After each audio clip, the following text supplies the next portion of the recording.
Ô, Padre Guido, logo de cara, vamos começar com um assunto ruim, né? Vamos falar sobre o demônio, né? Porque é o seguinte, no decorrer aqui das nossas pautas, as perguntas que a gente recebe são de todos os assuntos relacionados à nossa fé católica. E chega muita pergunta relacionada ao mal, à ação do demônio e tudo mais. Primeira pergunta que eu faço para o senhor.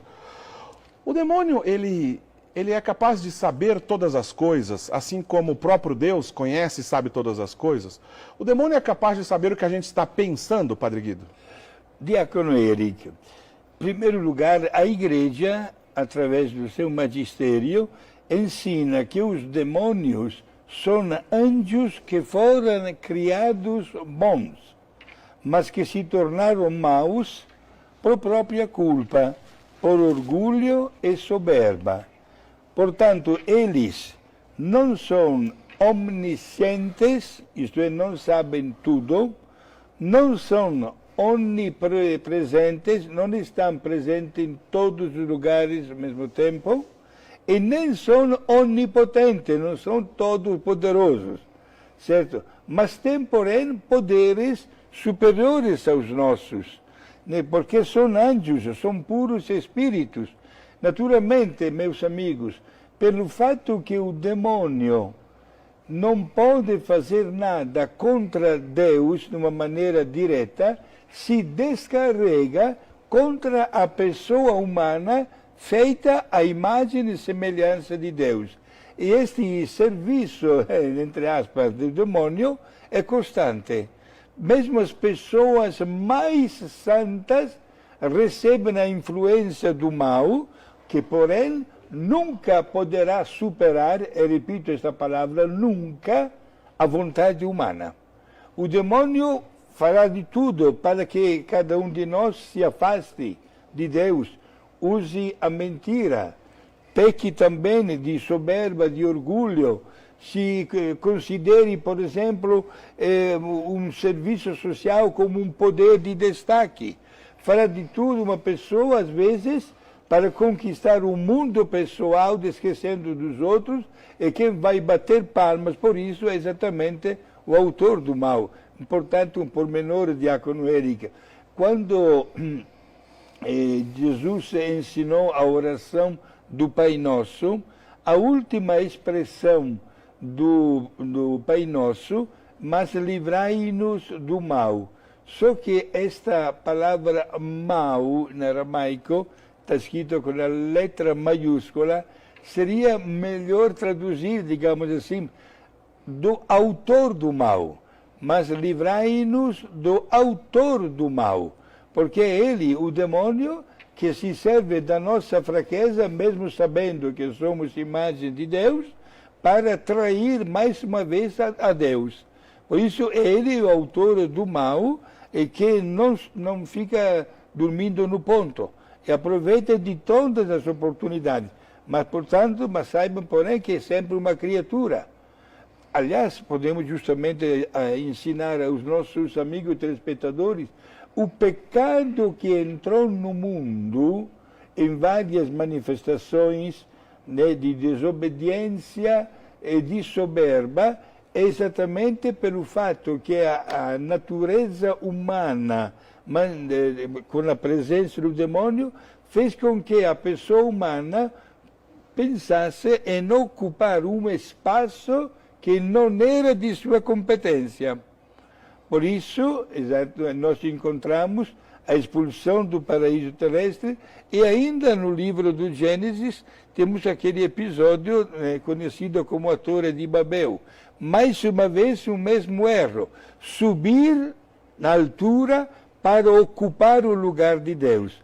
Sempre a pessoa humana se dará mal quando faz uma coisa desta. Então, só repetindo, a Torre de Babel nas Sagradas Escrituras significa exatamente o quê, Padre Guido? É aspiração a um lugar que não é de competência do homem. Certo. É lugar de Deus.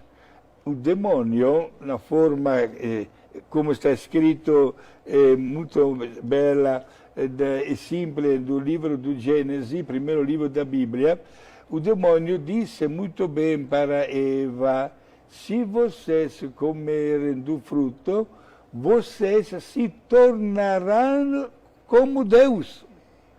esta aspiração para um lugar que não é da pessoa humana, como também nós encontramos no último livro da Bíblia, quando se fala do arcanjo Miguel. Miguel, em aramaico, se traduz em português, quem é como Deus. Porque também aí houve uma provação que nós não conhecemos, mas sabemos que a resposta dos anjos não foi 100% positiva.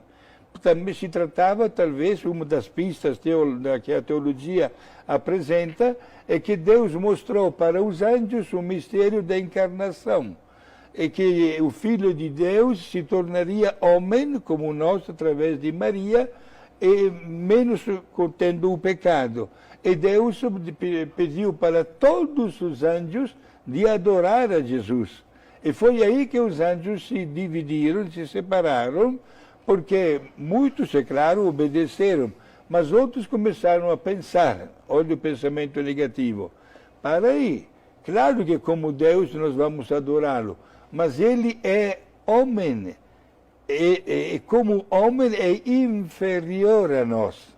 Portanto, não quiseram adorar a Jesus, e aí foram expulsos do paraíso terrestre, e eis que nasceu exatamente aquele estado, nós chamamos de lugar de inferno, mas é um estado de afastamento total da graça de Deus e reino do demônio. Muito bem, então essa pergunta que é recorrente aqui para a gente, se os demônios podem ler, saber dos nossos pensamentos, se eles sabem todas as coisas assim como Deus, a resposta que o Padre Guido deu está claro, não.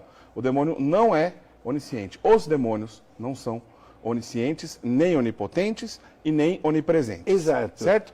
É bem interessante, Diácono Eric, essa pergunta, para poder dizer aos nossos amigos telespectadores que sempre a força do mal acompanhará também a nossa existência. Não se excluem, digamos aí, pensando, não, eu sou padre, eu sou uma pessoa religiosa, o demônio nunca vai ganhar de mim. Cuidado, seja muito humilde, em primeiro lugar. E saiba, porém, que o poder do demônio é limitado a tal ponto que Deus, na sua imensa sabedoria e perfeito e total equilíbrio, não pode permitir que nós sejamos tentados além dos nossos limites. Nós padres, Diácono Eric, mais de uma vez atendendo pessoas para o aconselhamento ou até para uma confissão, ouvimos essas palavras: Padre, aquela tentação que eu sofri foi tão grande que acabei pecando. Mentira. Você está dizendo uma frase que não pode ser real. Por quê? Porque é contra a fé.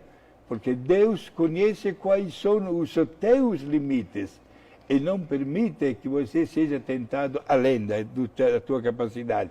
Portanto, diante de uma qualquer tentação, se a gente ganha, se vence, agradeça a Deus. Mas se eu peco, é porque eu quero pecar. Não porque a tentação é muito grande. Porque Deus conhece quais são os meus limites.